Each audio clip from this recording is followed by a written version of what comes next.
Hello my dear YouTuber friends, and I hope you're all keeping well. Welcome to this new video, which is Microsoft Flight Simulator Xbox version versus PC version. Price comparison, controller comparison, features comparison. I'll be going over all those things for people who are still deciding which version to get. Either buy an Xbox to play Flight Simulator, or buy a PC, and hopefully I can help you decide in this video. So let's get on with it.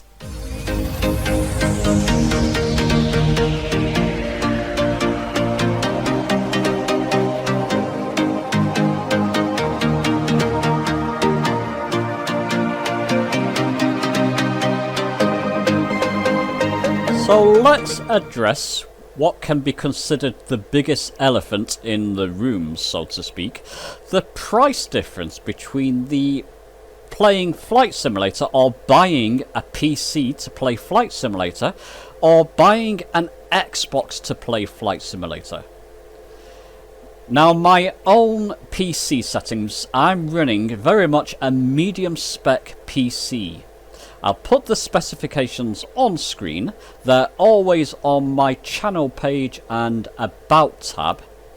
I'm running a Ryzen 5 1600 AF, 16GB of RAM, and I've also got a 1066GB graphics card, very much a mid-spec PC. For reference, what you're seeing on screen here is the Xbox Series S version, just for reference. Now, not like I said, my PC system is very much a mid-spec system. It cost me £670 roughly when I bought it. I upgraded the CPU. It came with a Ryzen 3 1200 to begin with, so I upgraded it to the 1600 AF and stuck another 8GB of RAM in there. All in all, it cost me around £800, which is pretty much the going rate at the moment for a mid-spec PC. Now you compare that with the Xbox Series S, and the performance, by the way, is very comparable. There's a couple of differences with the PC system. Let me bring you an overlay of my PC gameplay on screen. The draw distance is generally better on PC. It's a little bit sharper because you do have more options, but generally, let's bring the Xbox Series S version back on screen now. Generally, it looks very similar to my mid-spec PC, graphics-wise. So the difference in cost there, from £800 to buying a Series S for £250 it cost me. There's no comparison there. If you're going to play Flight Simulator, let's say in 1080p, which I do on the Series S and on my PC, there's a huge price difference between £800 and £250, just for example. Something else to consider here, even with mid-specs PC, if we go to the options on the Xbox Series S here, and go to general options, and then we're in the graphics tab. There's only the HDR10 that you can change here in graphics. Let me just bring up an overlay of the PC graphics. As you can see, there's a whole load that you can alter there, from the resolution, from putting things on preset high, medium, low, from anti-aliasing, from how many trees you want on. It does make a difference in the graphical fidelity of Flight Simulator, even at medium specifications. So on this Series S and a medium spec PC. Let's bring it back there. What I'll do, I'll go back to the Flight Simulator on the Series S. Generally, it looks like they've got everything on medium presets, which I have on my PC as well. But like I said, the draw distance is generally not as good. So keep it in mind as you upgrade your PC perhaps, or with Sim Update 5, generally performance is better on mid-specs PC, so you can push things higher. You're not going to be able to do that on the Series S or Series X indeed. And here we should definitely mention the price difference between buying a Series X to play Flight Simulator at what seems to be ultra settings at 4K, and to buying a PC system, an equivalent PC system.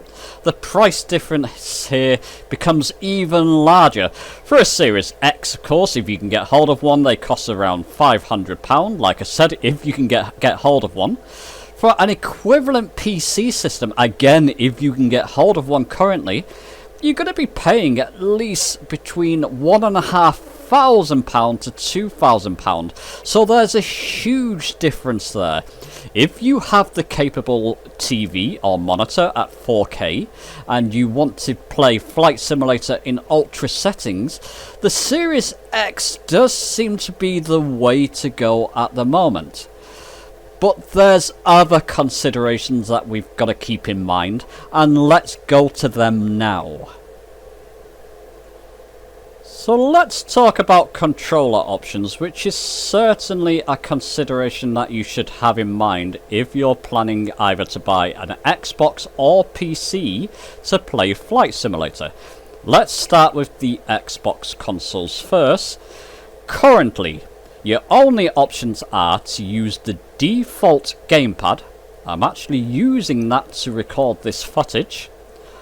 Or you can buy one of the limited amounts available HOTAS systems, and it seems the HOTAS 1 is the most readily available HOTAS available for the Xbox consoles currently.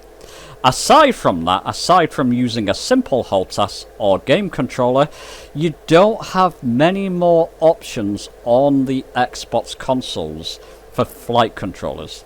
There are more going to be released in the future. I'll talk about that later in this video, but you're very limited on what flight controllers you can use on the Xbox consoles currently.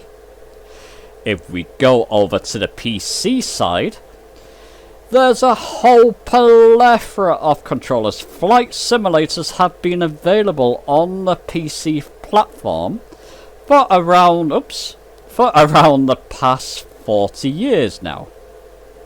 So there's a huge range of controllers that you can use on the PC, from very simple joystick HOTAS systems to more advanced ones, to simple yoke systems, to very advanced and expensive yoke systems. There's a huge range. And it should be a consideration if you want to get into flight simulators and you feel that flight simulators are going to be your main sort of play style. That's the main thing that you're going to be playing on the Xbox or PC. Then flight controllers and availability of them should be a main consideration for you. But back with the Xbox version of Flight Simulator, there is hope on the horizon for additional flight controllers and yokes. Honeycomb are aiming to bring out their range, the Alpha and Bravo, so throttle quadrant, yoke and rudder pedals as well, for the Xbox consoles. You've also got Turtle Beach hopefully releasing their Velocity 1 yoke system, which looks excellent. It's certainly something I'm going to be going for, and that's going to be usable and playable with the Xbox version of Flight Simulator. So there is definitely hope on the horizon. I don't think Flight Simulator on the Xbox consoles is ever going to catch up with the range of flight controllers available on the PC. That could never happen. simply because of the length of time that flight simulators have been available on PC. But give it a year or two, and we should find that there's going to be more variety, at least on the Xbox consoles. So that's another consideration to keep in mind. And just to be completely thorough with this videos, I talked about flight controllers, but there are other flight hardware peripherals available on the PC platform, which are not likely to come to the Xbox consoles, at least not for the next year or two.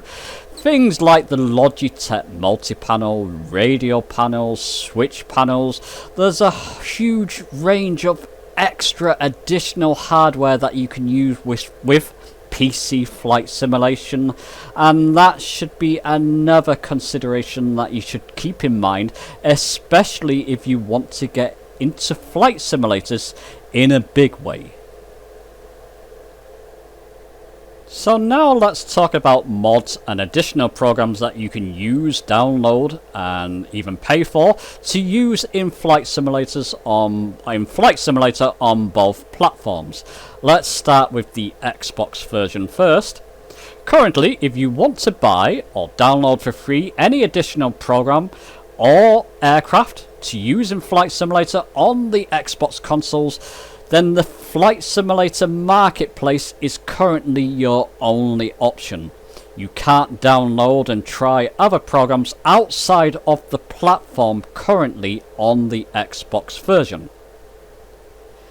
Now, over on the PC version of Flight Simulator has been released now for over a year, and over that year there's a huge range of programs that you can buy or download for free, many of them, that you can use in Flight Simulator. Things like Sim EFB, Sim Electronic Flight Bag. I'll link the review I did of that in the top right.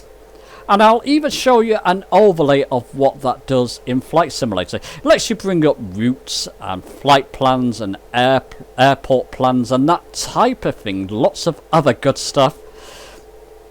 That program is available outside of Flight Simulator, and you can download it and then use it in Flight Simulator. Amongst other things, like there's many different aircraft that you can buy, many of them free, like I said, and many pay for, that you can buy outside of the platform and then download them and then use them in the PC version of Flight Simulator.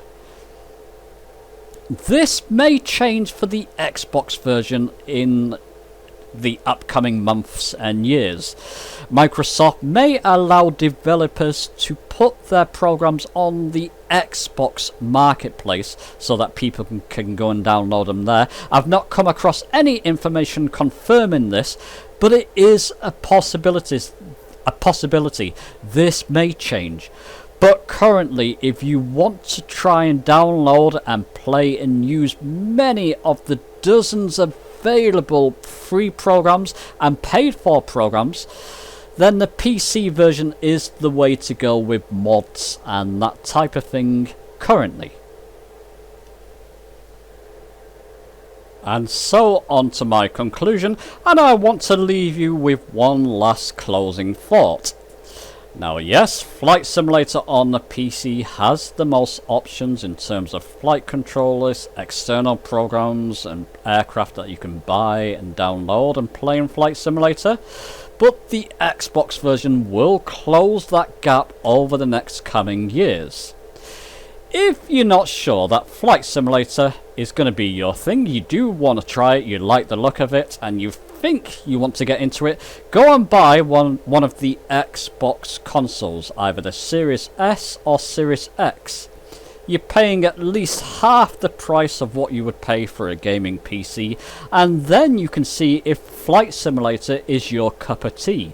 And then if you want to heavily invest in it, you can go and buy the gaming PC and flight peripherals and go wild. That's what I would advise.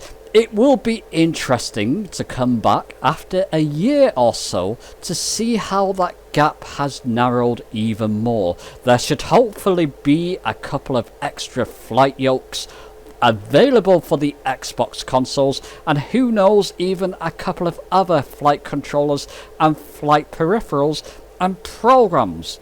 It will be interesting to come back over the next year or two. Anyway, let me know your own thoughts in the comments. Oops, I didn't mean to pause that. Let's go external instead. Give the video a like if you've enjoyed it. Subscribe for more, many more flight simulation videos on the way. And I'll see you soon.